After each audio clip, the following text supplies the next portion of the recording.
muuse biixi cabdi madaxweynaha somalilan ayaa maalinimadii shalayd isagoo ku sugan magaalada berbera ee xarunta gobolka saaxil waxa uu ka dhawaajiyey in xukuumadda somalilan ay la soo laabatay garoonkii diyaaradaha ay horey somalilan uga dheegtay saldhigga militari ee somalilan ku yeelan doono waddanka isutaga imaaraadka carabta kaasi uu madaxweyne muuse biixi cabdi madaxweynaha somalilan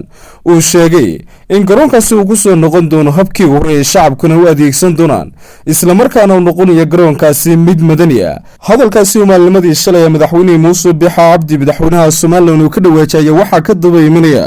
garoonkii berbera ee in badan laga murmaayey ee imaaraad ku dhisayeen ee la lahaa waa ciidan iyo ciidankan muxuu yahay laga qorahaa ciidankii waan ka wareejiyay waa shibil maanta wuxuu noqonayaa habka ugu weyn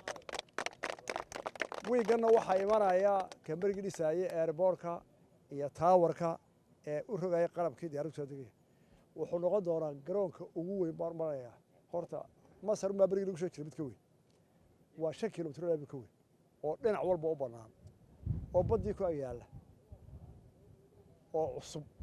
marka qalabkiisa lagu daro waxaanu ku talagalaynaa inuu noqdo garoon dekada ka shaqo badan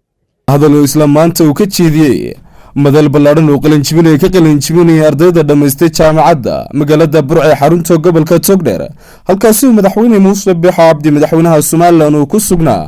waxaana uu madaxweyne biixi madaxweynaha somalilan uu madashaasi ka yidhi isagoo ka hadlaya saldhiggaasi militari iyo sidoo kale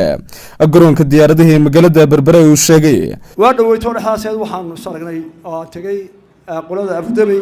waynagii siinay airbase ciidamada ah si wacan bay u dhiseen wuu dhan yahay heshiiskii aynu la galnay ee 55 ahaa waa sidiisii waa bayskii sidaan u siinay way yaala wax iska bedelin waxaanu kula doon oo dawladahan aanu soo jeedinay dekadii waa la dhisay waana la kordhinayaa waana sii weynaanaysaa halkee la marinayaa waxa aad dekada lagu soo rogay miisaanka badan leh magaaladii dekadii waa in tareen loo dhisaa oo tareen u gudbiya halka la doonayo la geeyo ama waa wadooyin waaweyn oo gaadi waaweyn mar loo sameeyaa marka waxaanu helay fikradii mid ka dhow garoon aan isleeyahay waa ka Afrika ugu weyn baa la dhisay adduunka oo dhan ciidamada iyo shicibku u wada isticmaalaan garoonada marka laga maarmi maayo noqotay in garoonkii loo isticmaalo sibil ahaan iyo diyaaradaha madaniga ah oo noqdo international airport isla markaana marka u baahdaan ciidamadu waa isticmaali karaan hadii ay noqoto taasina waxay noqotay horumar weyn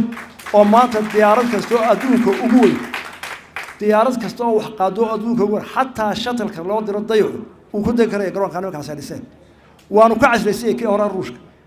gebigiisa dib bay u qaadeen adduun yaab la ay galiyeen waanu ugu mahadnaqinaa waa horumar Soomaaliland heshay oo horumar ah insha Allah laba arrin baanu maskaxda ku haynaa inaanu cid u dhakaashana ama inagu haddii isku tiraano sameeyno Subhaan Abdi Ahmed Karile Kalson TV Hargeysa